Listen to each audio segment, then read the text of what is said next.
Coba Anda cek berita hari ini. Pasar saham Amerika Serikat tuh baru aja melonjak naik ribuan poin. Rekor tertinggi ya. Bener, rekor tertinggi sepanjang masa. Sentimen di Wall Street luar biasa euforia, kayak nggak ada masalah sama sekali. Tapi, dan ini yang aneh, di saat yang sama, salah satu ekonom paling veteran di dunia, Profesor Michael Hudson, justru ngasih peringatan yang ngeri banget. Oh, yang soal depresi ekonomi itu kan? Iya, dia bilang kita ini sebenarnya lagi meluncur bebas menuju depresi ekonomi terburuk sejak era 1930-an. Jadi pertanyaan mendasarnya buat Anda yang selalu haus pengetahuan baru. Siapa yang lagi berhalusinasi di sini? Pasar sahamnya atau analisis makroekonomi Profesor Hudson ini? Kalau kita bedah argumen dari sumber kita ini ya yang berhalusinasi itu jelas bukan ekonomi real. Realitas di lapangan sekarang itu benar-benar didikte sama konflik geopolitik yang masif. Ada krisis energi, terus gangguan rantai pasokan yang sifatnya permanen. Berarti rekor tertinggi di pasar saham itu bukan tanda sistemnya sehat dong? Sama sekali enggak, itu justru gejala dari sistem yang lagi sakit parah. Nah, ini dia. Mari kita urai ini dalam eksplorasi mendalam kita kali ini. Kita bakal membedah tuntas sebuah transkrip wawancara dari kanal YouTube Glenn Deason bersama Profesor Michael Hudson. Dan sebelum kita melangkah lebih jauh, saya mau menegaskan satu hal penting ke Anda semua. Betul, ini sangat krusial ya buat pendengar kita. Iya, materi yang bakal kita bahas ini memuat analisis geopolitik yang sangat tajam. Dan secara politis sangat menyudutkan pihak-pihak tertentu, khususnya Amerika Serikat, Israel, dan Sekutu Barat. Kita di sini sebagai pembawa acara sama sekali tidak memihak, tidak mendukung, atau menghakimi pandangan tersebut. Sepakat. Misi kita di sini murni cuma membedah mekanismenya aja. Gimana sih argumen dari sumber asli ini dibangun supaya Anda bisa dapat perspektif yang utuh? Benar banget. Jadi mari kita mulai dari kontradiksi gila yang saya sebut di awal tadi. Gimana bisa pasar saham seolah buta sama realitas perang? Coba Anda bayangkan situasinya kayak kapal Titanic. Wah, analogi yang klasik ya? Iya kan, kapalnya udah jelas-jelas nabrak gunung es nih. Air udah masuk ke kompartemen bawah. Tapi alih-alih panik, para penumpang di kelas 1 justru manggil pemain biola. Mereka teriak, mainkan musiknya lebih keras dong, terus mesen sampahnya lagi. Mereka pikir es di dek kapal itu bisa ditaruh di gelas minuman mereka ya? Ya, itu. Mereka bertaruh kalau realitas fisiknya, ya si kapal yang lagi tenggelam itu, bisa diabaikan gitu aja, karena mereka lagi asik pesta. Analogi itu pas banget sih buat ngegambarin sektor finansial kita, terutama pasca krisis 2008. Penumpang kelas satunya itu ya Wall Street. Dan musik yang dimainkan makin keras itu adalah kebijakan suku bunga nol atau yang sering disebut ZIRP, Zero Interest Rate Policy. Jadi ini semua balik lagi ke krisis subprime mortgage itu ya? Betul. Pas sistem hancur di 2008, bank-bank AS itu kan pada dasarnya bangkrut secara teknis. Tapi solusi pemerintah waktu itu bukan nyelamatin pemilik rumah yang disita atau memperbaiki produktivitas real. Mereka malah ngebanjiri bank-bank ini sama uang yang nyaris gratis. Bunganya ditekan sampai titik 0%.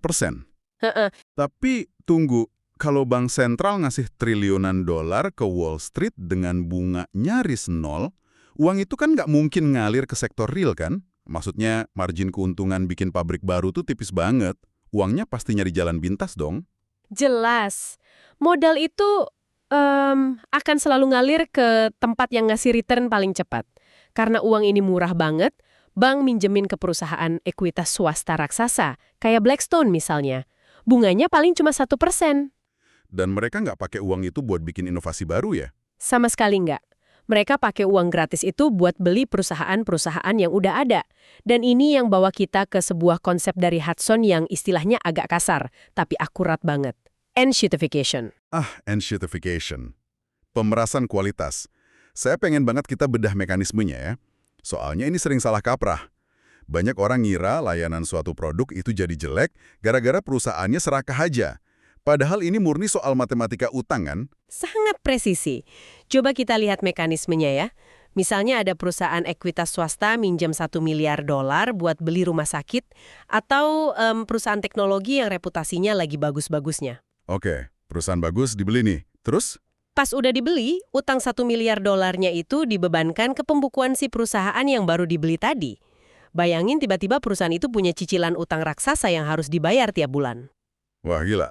Terus cara mereka bayarnya gimana? Ya mereka dipaksa secara matematis untuk motong biaya secara brutal, memecat staf medis, nurunin kualitas bahan baku, ngurangin layanan pelanggan, terus harganya malah dinaikin. Oh, wow, jadi mereka benar-benar meres abis-abisan nilai intrinsik perusahaannya cuma buat bayar cicilan bank.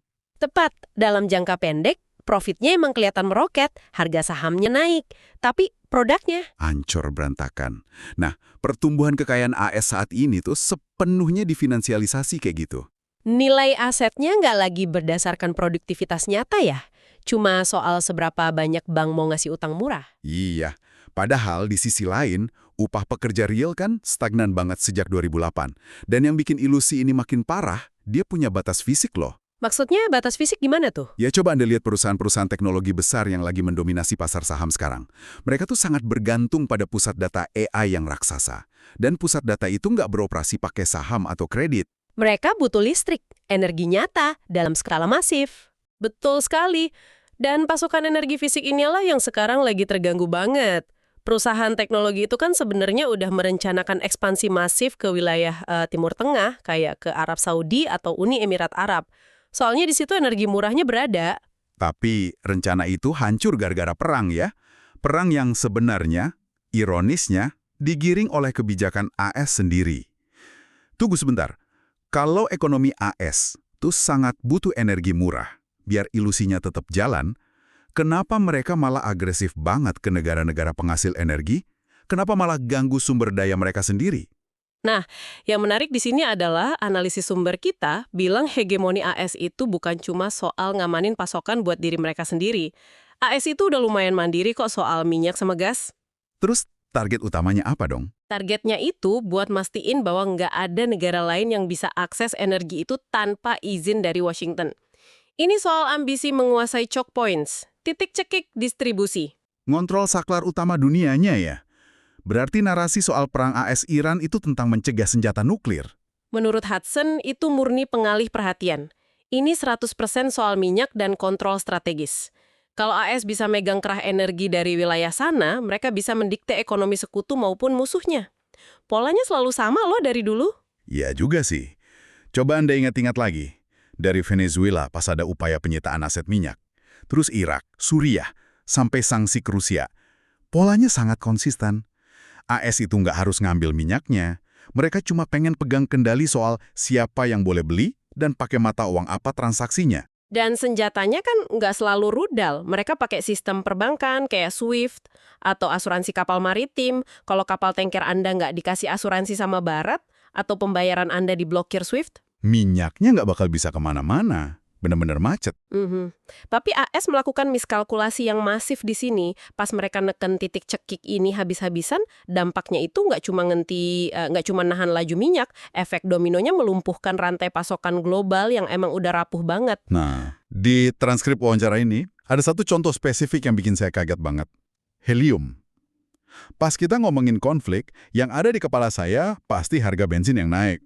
Saya sama sekali nggak kepikiran soal suplai helium global loh. Kebanyakan orang pasti mikirnya helium tuh cuma gas buat balon ulang tahun kan? Iya, yang bikin suara jadi cempreng gitu kan? Nah itu, padahal helium tuh gas mulia yang super esensial buat teknologi modern. Mesin MRI di rumah sakit itu nggak bisa jalan tanpa helium cair. Manufaktur microchip, produksi amonia buat pupuk, belerang, semuanya terpusat di wilayah konflik ini. Dan pas jalur logistik ini diblokir, rantai pasokannya langsung putus ya? Putus total. Dan ini bukan kayak saklar lampu yang bisa dinyalain lagi besoknya. Anda nggak bisa sekedar bikin perjanjian damai terus berharap minggu depan pabrik pupuk atau ekstraksi heliumnya langsung beroperasi normal. Karena rantai fisik dan rute logistiknya udah rusak secara sistemik ya? Betul. Sanksi ini emang dirancang buat ngelumpuhin target, tapi efeknya malah nembak kaki ekonomi global secara keseluruhan. Disinilah, ini menjadi sangat menarik.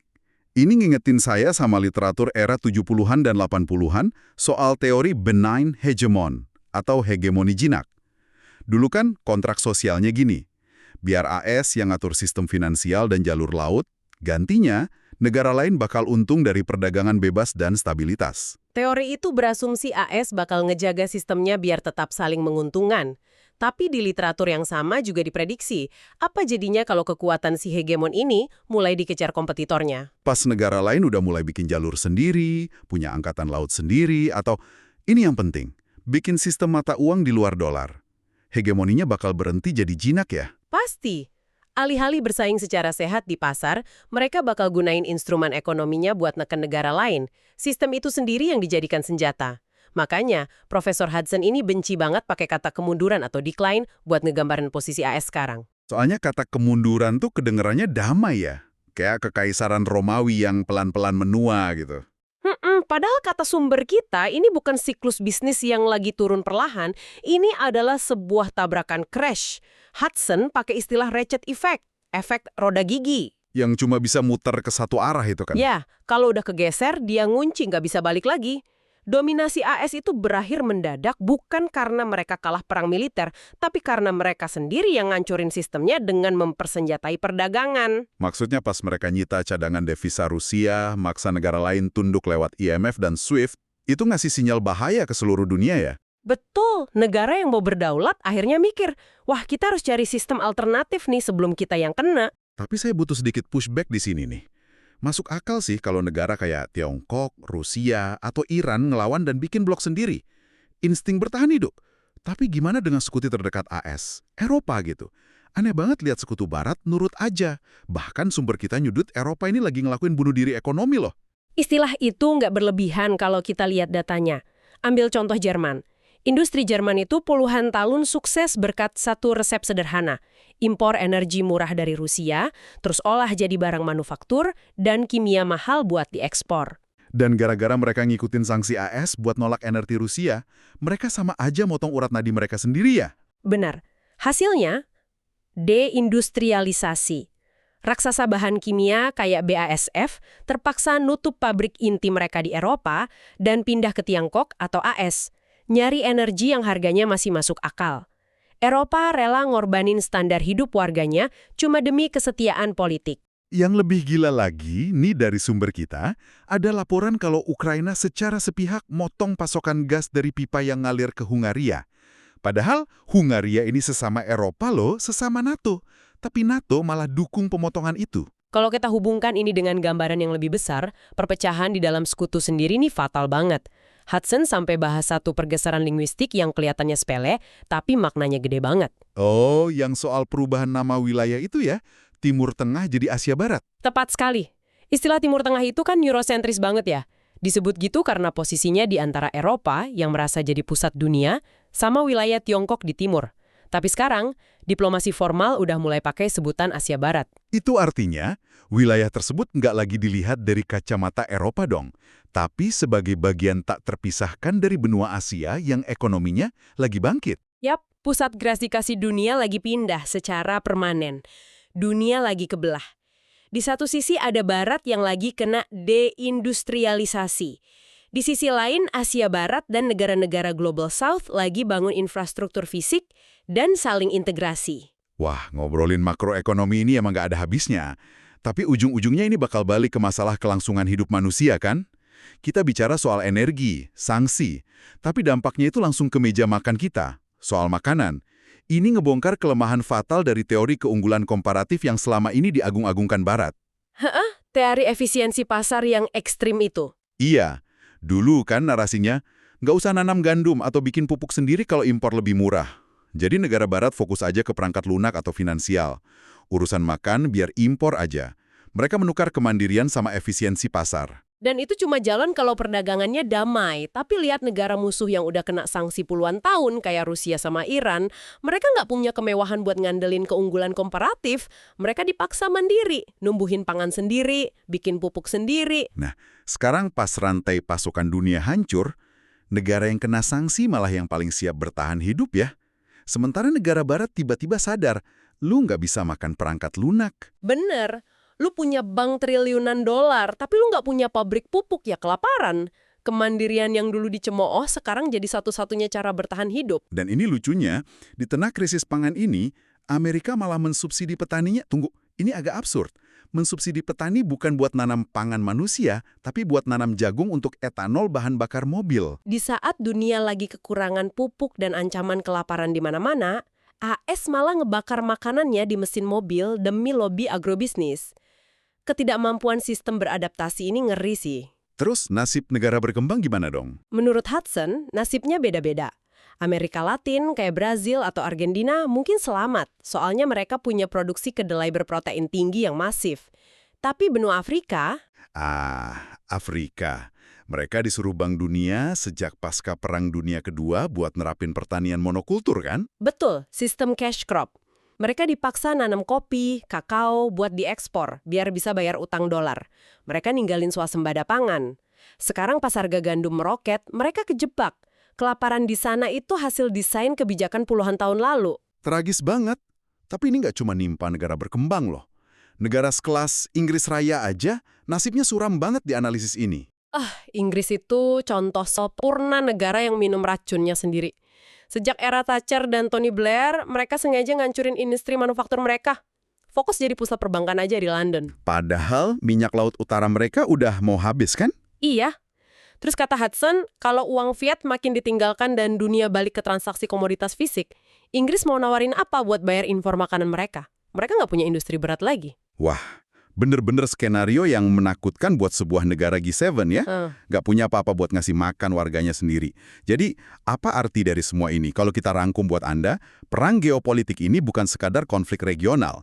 Ini tuh detonatornya, pemicu yang meruntuhkan ilusi sistem finansial global. Era suku bunga nol udah mati, globalisasi udah mati, dunia sekarang dipaksa mundur dan nyari swasembada sambil merancang institusi baru di luar kontrol Washington. Dan makanan real, bukan produk derivatif bank. Betul sekali. Dan sebelum kita tutup, ada satu pikiran provokatif nih buat Anda renungkan.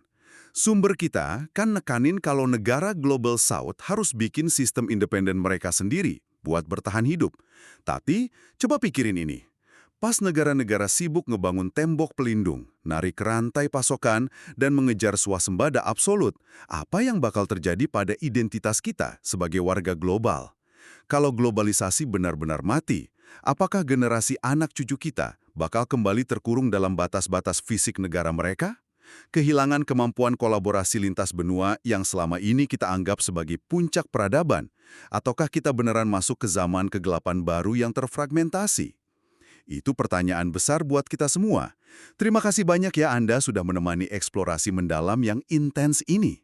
Teruslah kritis dan perhatikan pergeseran senyap di balik berita utama. Sampai jumpa di eksplorasi kita selanjutnya.